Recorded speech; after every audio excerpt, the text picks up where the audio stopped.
Hello, everyone. This is our election. My name is Jon Lancelot. This is Real Progressive, and we have a wonderful guest today who's running for Congress in the great state of Montana, Thomas Breck.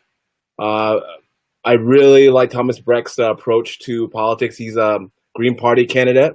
He's bringing new ideas to the party, and they're fighting very hard for the people of Montana.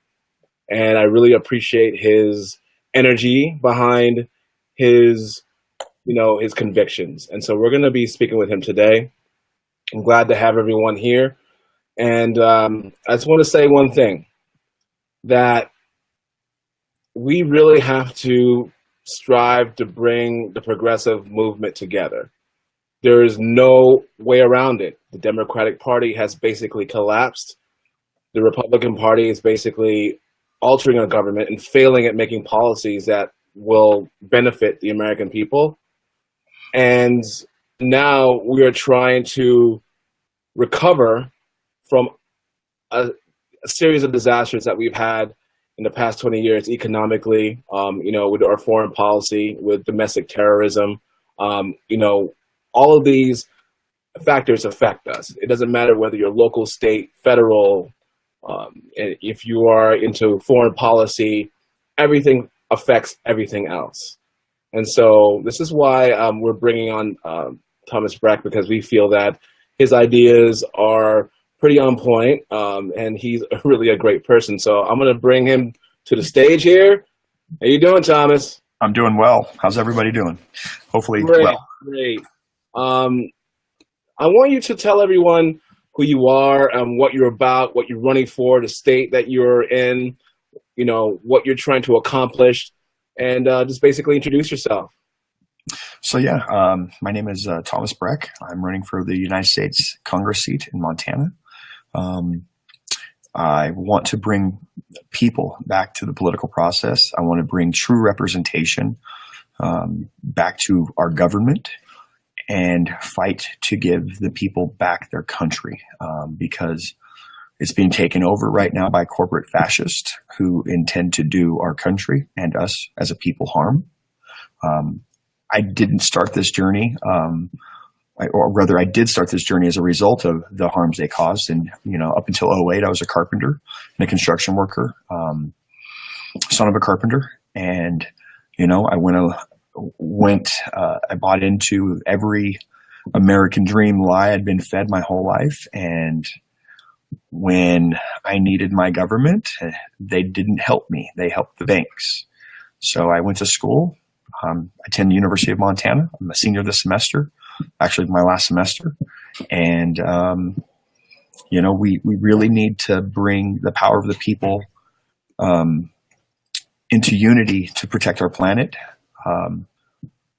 Water is life, and if we don't start defending it, it won't be there for us when we need it. And our time is now, and we need to act. Absolutely. And, I definitely feel that water is the number one issue that every candidate in America should be talking about, because that's the way we need water to live. And, nature pretty much provides it in abundance, and we have these huge corporations with the massive amount of externalities polluting the environment, whether it's oil. Now we're dealing with lead issues, which is the pipes that we used in the past in our cities all across the country. How do you plan to solve that in the Congress? How do you plan to solve the clean water initiatives that we're trying to solve within the states? But Congress has a special role in making sure that our infrastructure is rebuilt. And what is your plan in pushing that forward? Well, being a Green Party candidate, I don't serve any corporate master, so I'm free to fight for the people and for the people's needs. And simply having someone who refused to sit down and shut up about the people's needs and the people's wants in the House that could not be removed simply because I was an angry protester would go a long way. There's this mindset that the Green Party can't win, and if we won, then they couldn't say that. Our message has always been people, planet, peace. And in the recent decade, it's only now gaining the importance and the forefront of the American people's mindset of like we need to protect this as it's being diminished and attacked. And it's not just water; it's our oceans, it's our forests, it's everything. Nothing is sacred to corporations; only profit. And if we don't elect someone to Congress who isn't owned, who doesn't have their position tempered by their donors, then we're never going to have any hope for the future. Confucius says that a journey of 1,000 miles begins with one step. Maybe it begins with one candidate. One green congressman might just be what it takes to start that wave of change, and it can spread if we just let it. Absolutely. And everything affects the way we live, right? And basically you said it, that, it's not just water. It's our air, other factors, our wildlife, not only here in the United States, but internationally. I know in Africa, we have an issue with poaching, endangered species. We have, in this country, we have not to mention massive droughts. Massive droughts. We're losing our bees. We're losing them. I think one of the bumblebees species was put on the endangered list. I saw that. Yeah, and we have a problem that's building on top of each other, and it just seems that both parties don't want to solve these issues. They want to distract us with, things like Russia, which the everyday American is going to hear this and wonder what they have been doing with our government, to where a foreign country could come in and just alter things. But I mean, that's something that legally that's going to have to be dealt with. Things that we should care about is coming up with a platform that we can all get behind. That's what our priority is. Our priority is to make sure that we have more than two parties in the system, but we have different ideas, different parties, whether it's independent, whether it's green. I would even say even libertarian. Just bring it all. Just bring as many ideas, because, I mean, I'm sure you're a hardcore progressive. I'm a hardcore progressive. But I'm willing to listen to new ideas. And where I think that progressives need to really buckle down is on foreign policy. What are your ideas on bringing a new foreign policy to the Congress, bringing a progressive stance on a lot of the world issues that we're dealing with? Well, the first thing we have to tackle is the 54% of gross domestic spending. Our discretionary spending as a country, 54%, and growing, because Trump wants to increase this number, is spent on military. We are driving the woes of the world. We are driving the refugee crisis. We are driving, we have 27 wars right now we're fighting, or rather conflicts, because a war cannot be declared without an article of war. So we have 27 conflicts that the American people aren't supporting. And for what? To exploit resources from indigenous peoples all over the globe so that a few corporations can make a bit more money. Less than 1% of the world's water supply is drinkable. We need to cut military spending until it hurts.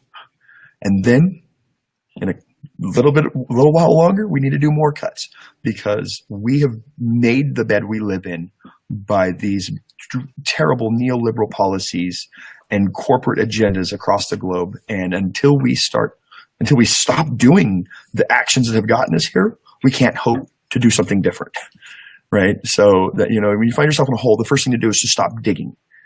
And so that's what we need to do right now. We need to stop spending on war and start spending on peace and love and people, return humanity to humans. And I totally agree with that. And I would say that, what would be asked of that is how that's going to happen. We have for years dipped our nose into the business of other countries, which was, a recommendation that we shouldn't do by the first president of the United States. And we went ahead and did it anyway. And we could have a whole discussion on that. But we are intertwined. We have, responsibilities with NATO, with our North Atlantic Treaty Organization agreements. We have issues in the Middle East. was part of it is what we did there, and how do we reverse what's going on there. We have North Korea, which is a consistent thorn on our side. We have, a partnership with China that we need to figure out in their relationship with Taiwan.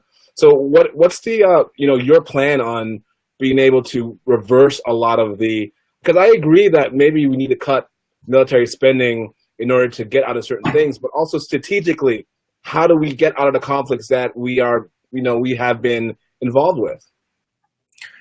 Well, I mean, we should not be engaged in any conflict that wasn't congressionally approved, right? That's the nature of our country, the nature of our Constitution. We should not be engaged in any act of war or aggression that was not constitutionally or congressionally authorized. If people believed that they could elect someone who can change things, that would go a long way in convincing them that they can themselves change things in their own lives, in their own communities, because it's not going to be enough for me to, be elected. We could elect Bernie Sanders and we would still be facing many of these woes. We don't have any representative who's actually telling the American people what's going on in the chambers behind closed doors. Because everybody has a corporate sponsor, a corporate master to report to, and a re-election campaign to tend to. I'm not a politician. I'm not looking to be a career politician. And I'm willing to tell the truth. If you go into a dark place and you shine even a dimly lit light, that will do wonders to illuminate the entire room. And so all I can hope is to be one light to illuminate this dark space that we have been essentially blocked out of because corporations rule our country and not the people. And so once again, we're back to the Confucius, I mean, at least having one person who's not corporate owned leads credence to the idea that we could have more than one, and I'm hoping Kenneth Mejia in California, I hope he's the first and then I'm the second, and then we can be there together, So absolutely. Just bring foreign policy back to the American people as far as their mindset. Tell them what's going on. Tell them the things that our government is doing without their authority, without Congress's authority, and start putting in elected representatives that represent the people and the ideals of the people. This two-party duopoly is why we're here, and we're never going to get out of here as long as we have those two steering the ship. You know what? You're absolutely right, because for years we've had both parties legislating and making laws, and you could point to anywhere in history, in recent history, in modern history, that both parties have let a lot of things, human issues, just go under the table. And so you're absolutely right. I mean, both parties are basically dropping the ball even more now than they have in the past. I mean, even more. I mean, basically regressing our country back into oblivion. Eisenhower was a moderate, centrist Republican military man, and he is more liberal than pretty much any member of Congress or the Senate today. That's how far right we've moved. This notion that we can pull the Democratic Party left has only pulled us right.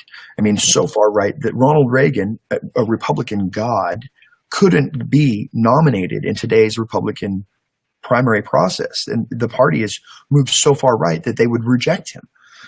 And that says a lot about how far we've moved and how far whether we've been pulled to the right. They keep saying, they keep referring to left as left of right rather than left of center.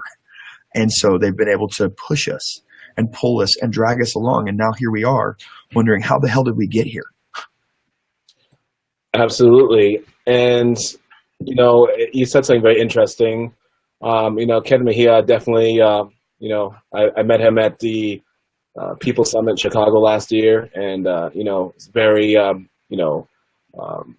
candidate that's very promising, and I would say that the same for your campaign. I know you're both the Greens, and the Greens have been trying for a long time to get a seat in office, and so we could start making changes. And if a Green does get in office, whether it's one or two in the Congress, Um, how do you navigate that? I mean, even as independent, who's Yeah. in the Senate, you know, I guess in the Senate you have powers that you don't have in the House. But have you thought of how you would navigate that? Let's say, you know, as a Green Party, what you would bring to other members who are both Democrat or Republican. I think that's an interesting thought. Well, I grew up in a Republican household, uh, became a Democrat, and then moved to the Green Party. But, all along the way, I took a little piece. There's still some Republican in me. There's still some Democrat in me. It's mostly Green Party now, but I do like a Republican government. I think that our founders had it right in large degree. But we have allowed lobbyists and special interests in business to manipulate and modify our founding documents to the point where now what we have is nothing like what we intended to have. I don't know. I'm hoping that my Republican and Democrat kind of roots will allow me to connect and inspire maybe some of these Republicans and Democrats who otherwise would be willing to stand if there was just someone who would be willing to stand first, and that's very typical of people.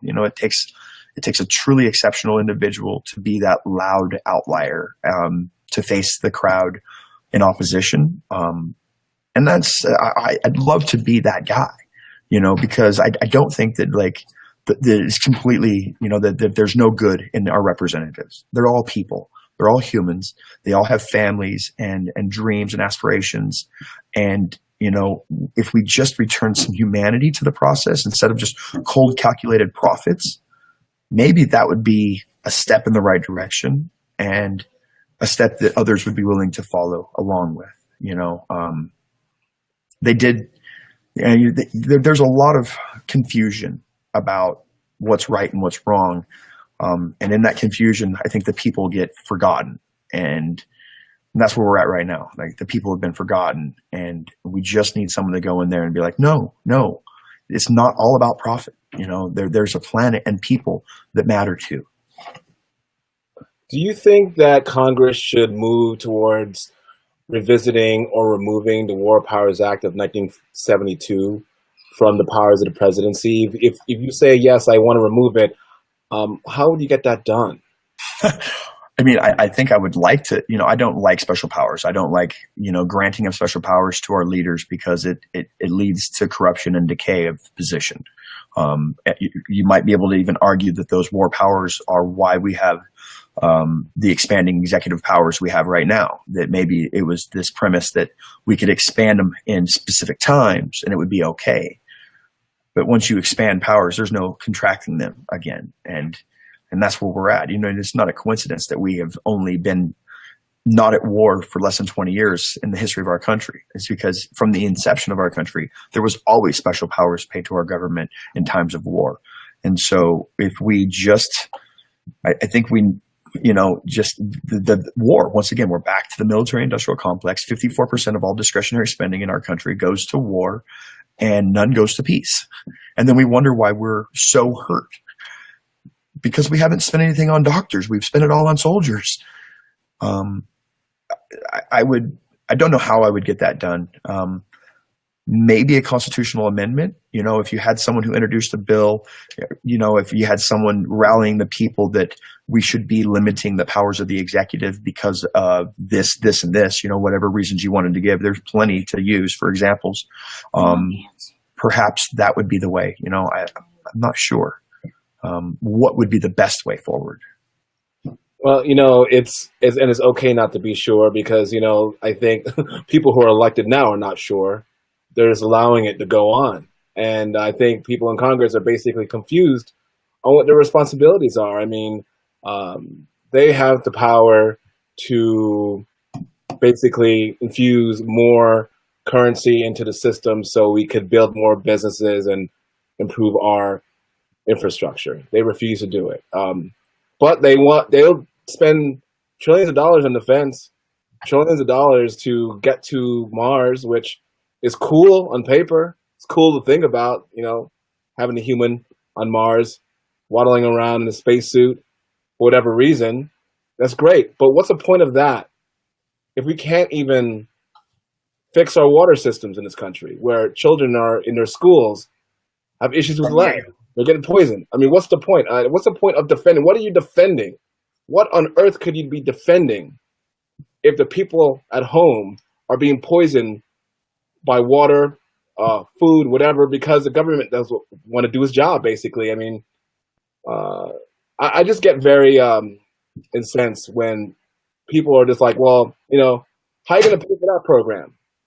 How are you going to pay for, infrastructure? How are you going to pay for new jobs for renewable energy? But yeah, we have the money for new tanks that the armies don't need. I mean, that's fine. I mean, that's money well spent, right? I mean, Congress will send an authorization bill, just to pass that. But when it comes to domestic, there's no money. And I think they're being very dishonest. And I want to know your view on it, on, Congress's irresponsibility in taking care of the people. Well, they spend $1 trillion a year. We have a $1 trillion a year budget deficit every year that goes to military. Do you know how much good can be done with $1 trillion? Well, let's see. Last week, maybe it was a couple of weeks ago, UN released a report saying something like 200 million people, or rather hundreds of millions. I don't think that they went into specific numbers. Hundreds of millions of people were facing death, and that for $20 billion, we could save these hundreds of millions of people. $20 billion. All of the Planned Parenthoods in all of the United States are all funded on an annual budget of $600 million. So if that gives you an idea of what we could accomplish if we simply took half of that $1 trillion and started using it on our country, right? If we just simply gave them a $500 million a year budget, just half, that would still be over 25%, 27% of our gross discretionary spending, which I argue is more than enough to step down our military presence across the globe and back out of all illegal conflicts that we're engaged in. That would do so much for our infrastructure. Republicans and Democrats alike used to care about infrastructure, bridges and schools and a strong country. Those were things that both parties were in agreement with for a very long time. And it's only been since we, the people, were pushed out of our political process that those issues stopped being important. And so they're not going to make them important again until we get in there and demand that government do what it's designed to do. And that is work for us, the people, to meet our needs and to make our society work and function properly. And it's not doing any of those things. So at this point, everything that they do is essentially unconstitutional and against the best interests of the people. And we need to hold them accountable. It's not okay for them to hurt us. That's not what they don't have the power to do that unless we allow them to have that power.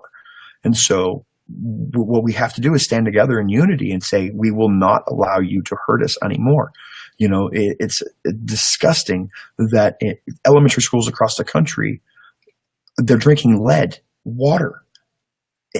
How is that even possible? What do we have a government for if they can't even do such a basic task as to ensure that we have clean drinking water? No, absolutely. I mean, look at what happened in Iraq. I mean, we basically blundered and caused massive human destruction in the Middle East. And then we went back and said, well, we have to rebuild it. We have to, rebuild Iraq. And then home, we have lead pipes. Yeah. I mean, it's just, I don't understand what they're doing. I don't think they even know what they're doing. I think they're just trying to get reelected. They have their special interest who pays them the money. I mean, who even gets in the government to make money? I mean, there's no money in even volunteering. It's just you're passionate. We have a democracy. What do you want money for? And this is the next thing. We're talking about money in politics, and then we'll talk about what's going on in Montana. But the whole money in politics issue. I mean, I'm running my own campaign, and I'm not taking in a lot of money, and I'm not spending a lot of money. Basically, just keeping the lights on. I'm not in it for the money. I want that to be clear. I'm not in politics for money, but I'm in it because I know that there's issues that need to be spoken about, and I'm sure that's why you're in there as well. Why are both parties, Democrat and Republicans, and the mindset of people who are involved in politics so obsessed with money before you even talk about how we're going to solve these issues with the government, should be on top of, like clean water, single payer healthcare system right now. But you're worried about money. I understand that, in order to run a proper campaign that you need to have some money to, for ads and whatever else, I have issues with signs because they pollute, but that's a different discussion. But this is my theory on money. Money shields a weak candidate. So if you're a strong candidate, people really like you and they believe in what you're going to say, they're going to talk about you at dinner. They're going to talk about you at breakfast, lunch. They're going to talk about you at work, and they're going to talk about you on the internet because they know that you're true. We had the internet. I mean, back in the day, before the internet, I'm sure maybe you needed millions of dollars to run a campaign because there was no consistent communication. But we still have this mindset, just like we have this mindset that we're still under the gold standard, which we're not under the gold standard. So economically, we actually fix issues that we couldn't before. There's a big myth about that. But also a myth about money in politics. I want to know your view on it. Well, I think that we need public campaign finance reform. We should own our candidates from day one, and they should be like police officers in the sense that they should never receive money from anyone but us. That's the only way that we can ensure that they stay beholden to us and look to us for guidance. They're not there to make special deals with companies to hurt us and to make a bunch of money. That's not what they exist to do. I know they think that that's what they exist to do, but it is certainly not. It all comes back to money. They make this argument that we're broke, and they use this argument. They keep it centered around money, like we have $19 trillion deficit. But we have a $19 trillion economy. So technically we have a 1-to-1 debt to GDP ratio. And that means we're still in the black. Japan has a 3-to-1 debt to GDP ratio. They have the most millionaires per capita of any country in the world. And so they use this argument that we're broke, and to justify not spending on education, not spending on, the country in large, but we can afford to spend $1 trillion on military. There's a reason why we have so many people that are, in poverty. It's because we allowed the rich companies to send all the jobs overseas and to rob all of their retirement funds, Bain Capital, a number of companies like that. So we put in laws that allow banks and these mega powerful entities to come in and completely exploit the American people. And it's the government, instead of protecting them, is enabling them. And, we have millions of unoccupied homes in America right now and millions of homeless people. That should not be. If we have millions of unoccupied homes and we have millions of people who need homes, the obvious solution seems to be, well, we'll let them have them, right? We should have some kind of program to ensure that, people are not doing without the basic needs. You can't even be a human until you rise above animal. And animal is food, lodging, and basic necessities. And so if you're worried about basic necessities, you're not even getting to have a human existence. You're constantly worried about, where's the next meal going to come? How am I going to pay for my roof?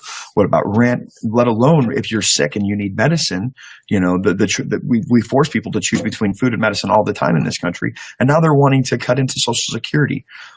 What about all the money they took from Social Security to pay for the wars? There's trillions of dollars that they've borrowed from the Social Security fund that we, the people, paid in. And now they're going to, take it, all of it from us and just rob us blind, and we're supposed to just comply? Well, you're absolutely right that, poverty is another issue. It's up there side by side with the environment because it all ties in.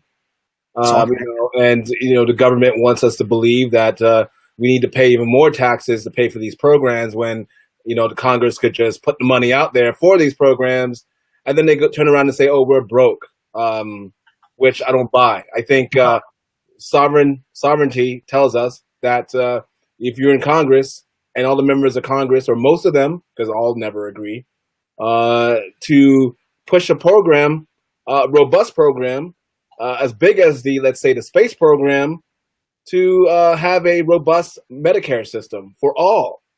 That's not hard. I mean, it's happening in Europe. It's been happening in Europe.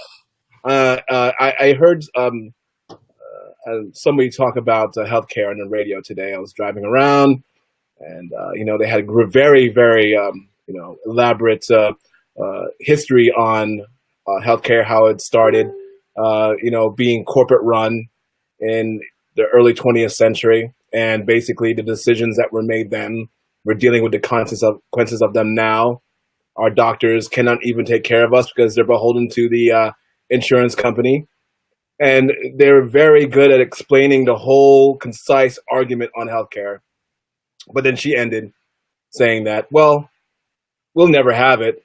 America will never have a single payer because we've invested and had too much time with the old system.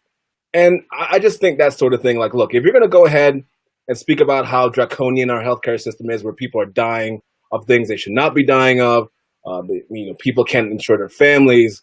The way it started in this country is where you had to have a higher end job. This is how healthcare started. Coverage started in this country. They started covering employees who had high end jobs, and everyone else was beat.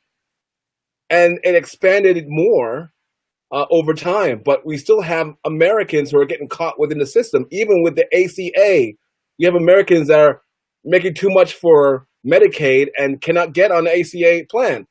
So there's a gap where people are falling into and they're dying. So, my whole thing is this. If we are actually serious about saving lives in this country, we have to push the Congress to start pushing money through for these programs.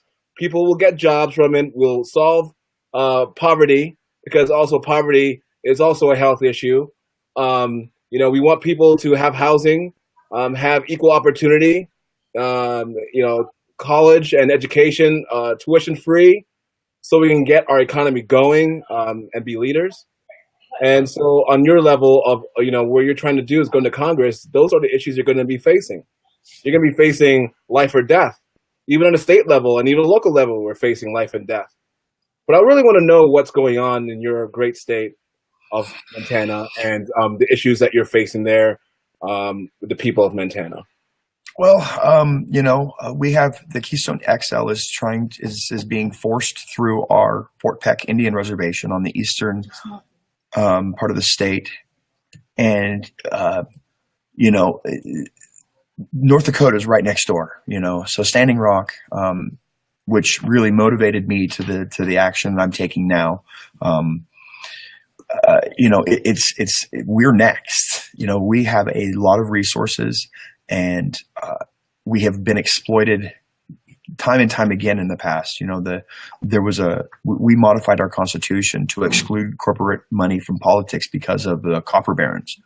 And so when the Supreme Court ruled in the Citizens v. United case that they couldn't know that money in politics was going to lead to corruption, and that corporations' involvement wouldn't lead to corruption, all they would have to do is read the Montana history books to know that that's obviously a bold-faced lie.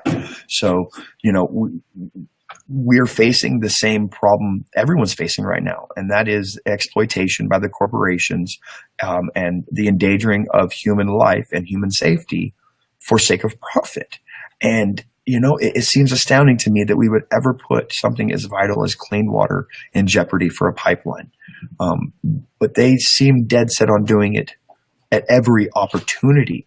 It seems sometimes that they would go out of their way to put a pipeline through water, especially if that water existed on a tribal land. We're truly under attack as a state. We have a very profitable coal industry, and so we exploit the land for coal by the megatons. Like, you wouldn't believe the number of coal cars we see go through our city, on the way to the global markets, so that we can contribute furthermore to this climate change. Right now, we're fighting also access to polls on the reservations. We have 7 reservations and 10 tribes, and only 3 of them have satellite polls. Coincidentally enough, they also have high white people populations on those reservations, so it's likely coincidental. And the local Democrats actually fought an organization that wanted to provide, at no cost to the state, voting polls on all of the reservations. And these things are like $15,000 a piece. And the Democrats sued them and fought them and they cost the state of Montana millions of dollars to keep natives from being able to participate in the process. That is upsetting. And so, we're fighting that still. Right now, because of the special election, we were in Helena just the other day, and we're fighting to have access through mail-in ballots. And it's normally available in our regular political process, that you can have an absentee ballot. And, I've read the bill. It's a simple bill. It's less than a page. And you get both sides making false arguments that you could easily look at the bill and be like, yeah, that's not true. The argument you're making. And so, but both parties are trying to exclude people from the system, because the fewer people, the more easily it is to manipulate the data and to determine an outcome previous to the actual outcome, And so it's the same attack. I would suspect that the fight I'm going through and that we as Montanans are going through is largely the same in every state across the country. These corporations are multinational, and they know no borders, and that nothing is sacred. Certainly not our Mother Earth. It's certainly not sacred to them. And, I think that the average populace would say that it's at least important, maybe not sacred, but certainly important. And that's not even the mindset that we have of our representatives. And so once again, we're back to this question of, are they representing us? And if they're not, why are we voting for them? I've got the local Democrats making the same argument against me, because I'm going to split the vote. We got to keep this really terrible person out of office. So once again, we're being expected to vote against our interest in an effort to protect ourselves from the boogeyman. And then all the while expecting, not understanding why we didn't end up with what we wanted when we voted against what we didn't want. Well, you have to vote for what you want if you want to get what you want. You don't vote against what you don't want and then hope that somehow by some happenstance you'll end up with what you want. That's not how it happens. Proactive in action is how we get something better. Yeah, exactly. And we have to go into uncharted territory most of the time. We can't keep running back to the Democrats, who are obviously with the Republicans, are doing wicked things, and they have been doing it to the native population for a very long time. I mean, in the state of New Jersey, we have the Ramapo Lenape, who are dealing with the same issue with the Pilgrim Pipeline being built over their ancestral lands, and it's just afterthought for a lot of our officials in Trenton. And I can't even support parties anymore that support that. I will not. You're endangering native population. You're endangering all of us, because they were here first, and they deserve to have clean water and to live happy just like everyone else wants to. And I just don't understand. This is what gets to me sometimes. That people keep talking about rights, and we need to have fairness in our system, and blah blah blah. But the thing is, we have to include everyone, to have equal fairness for everyone, and not just for one set of people. We're in this together, and basically the two-party system has trained the population to divide themselves amongst issues, identity issues, you name it. I'm a libertarian and you're a progressive, so we shouldn't get along. And that's very pervasive in these parties. If you speak to a progressive who's working for the Democratic Party, they might, I'm not saying all, they might be susceptible to saying, well, we won't get along with libertarians, even though that libertarian might agree with you on a lot of issues and not in everything.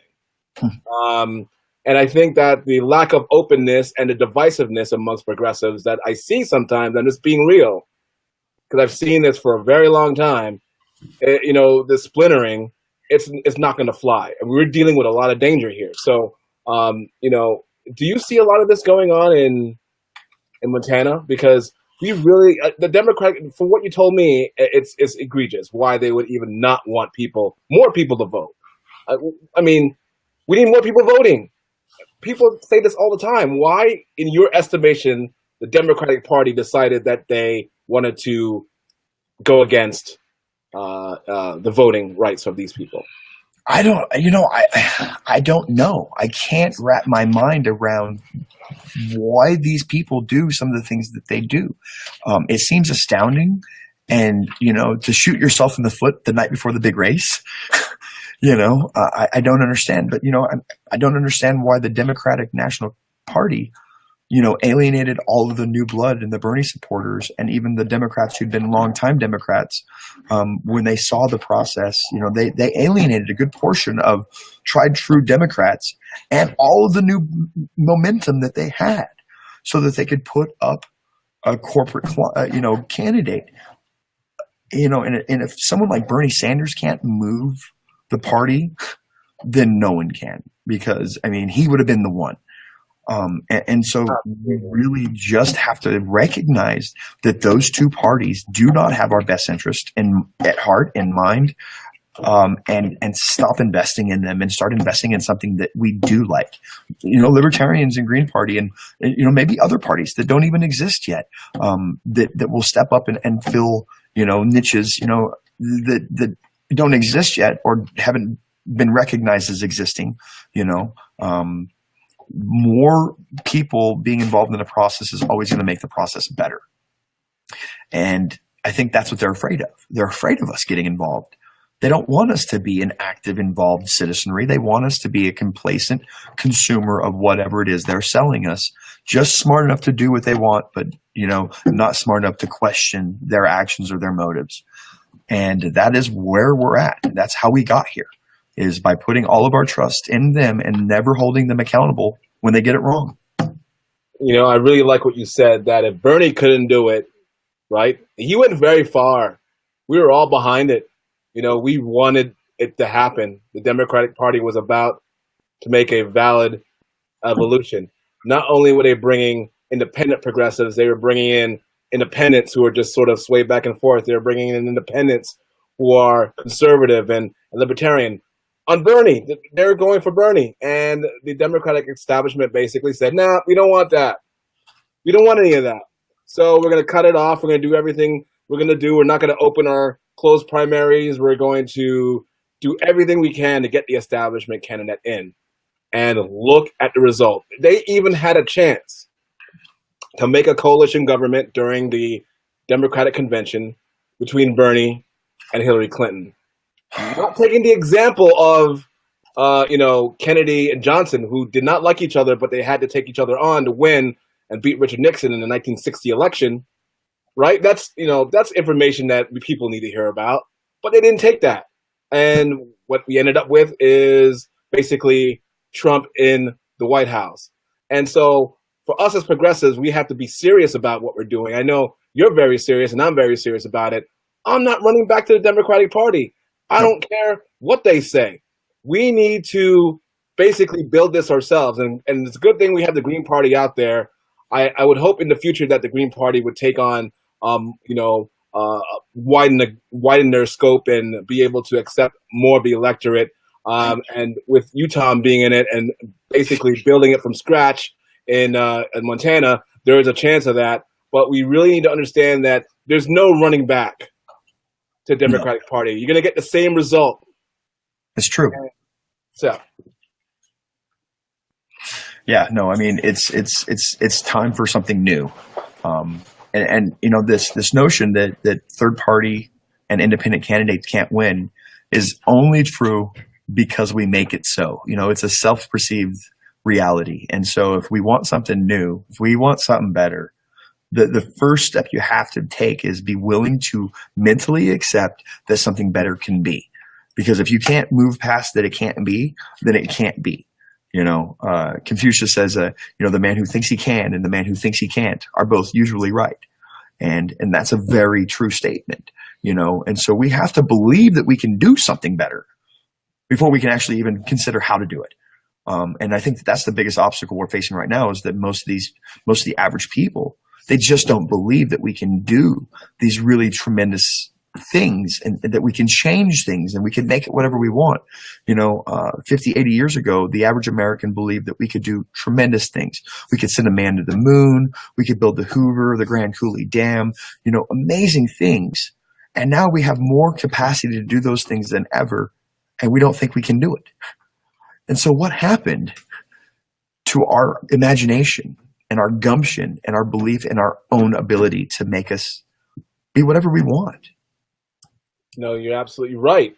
You're absolutely right on that, because you know what? Back when we had the space program, or getting, putting a man on the moon, building the Hoover Dam, the Intercontinental Highway, we did that on the gold standard. We got off the gold standard in 1971, I believe. 73. 73? 73. We got off of it. Same year that we introduced executive war powers, coincidentally enough, right? Well, they had to have their hands on something, right? Yeah.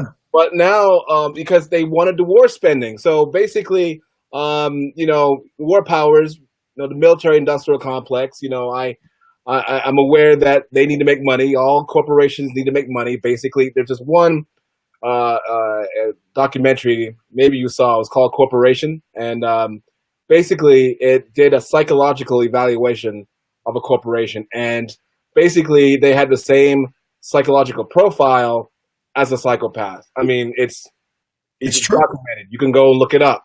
Yep. Corporations, bottom line is just profit. Is not, human. It basically eats everything up, spits it out, has externalities.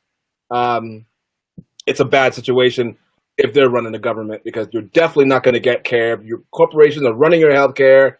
You're not going to get the care that you need. You need doctors who are free to do what they are trained to do, is take care of people.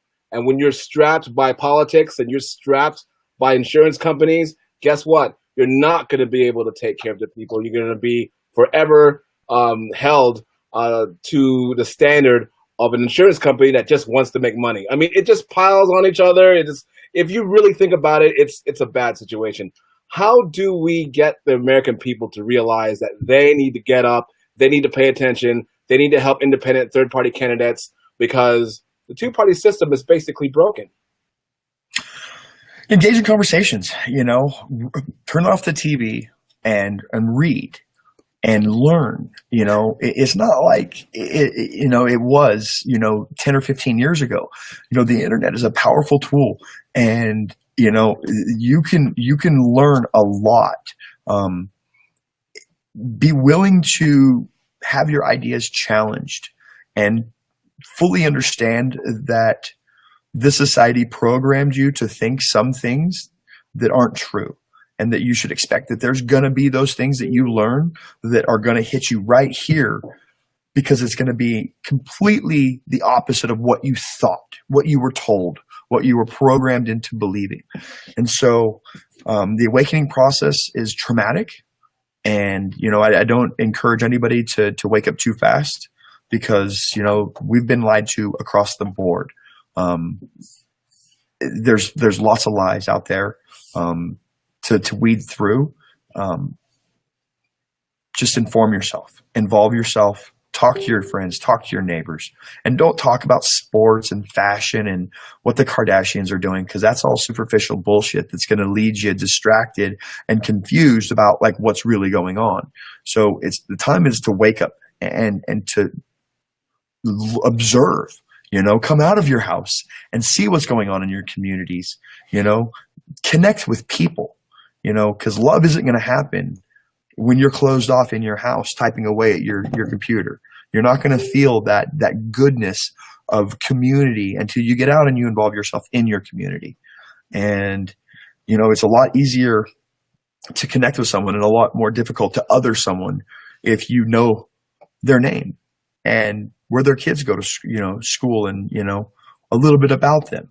And so that's how we break down these walls is through dialogue. We want to create a Montana Green Party that's centered around potluck dinners, so that we can converse with each other over food. And, there's just something special about doing that. I think that ideas are more readily entertained when you have a mouthful of good food. It also forces you to listen a little bit more when you have a mouthful of food. And so everybody can take a turn, eating and listening.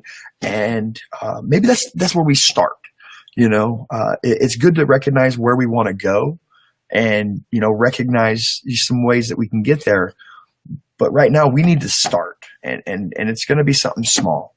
It was the Rosa Parks, it seemed like that wouldn't have been the thing that would have kicked off such an action. The Arab Springs was kicked off by a guy getting slapped by his boss. You never know what kind of a ripple you can get when you drop something, a boulder into a pond. Sometimes you can get a dramatic response that you weren't otherwise expecting. If you just let go of the fear and embrace love, they got us here with fear, and we're not going to use fear to get us out of this mess. It's going to take love. And if you just concentrate on love, and we will be fine. We need to learn to love even the people that we disagree with and we perceive as trying to hurt us, because that's what it's going to take. Absolutely. So we're reaching the tail end of the show, and I want you to have an opportunity to, let our viewers know how to support you, your website, what's next for you, how to donate to you, and all that good stuff that's going to support you and get you the votes that you need. Fantastic. Yeah, so it's Thomas Breck for Congress.us is my website. It's also Thomas Breck for Congress on Facebook, Instagram, Twitter. Where else? I've got a number of sites. YouTube. We have a new YouTube channel. I'll be putting more videos up as we move on. It's been super busy. So it's, I've never run a congressional campaign, and we're gaining quite a bit of attraction and a lot of media attention. Because I think we're like a fresh, breeze or a fresh drink of cold water. We're not like anything else in the race right now. And I think we are exactly what people want, even if they're afraid to admit it. And the more they see us gain in numbers, I think the more courageous they'll become and more willing to come and join us in our fight for something better. For a greener future. It is possible. If we just believe it so, it can be.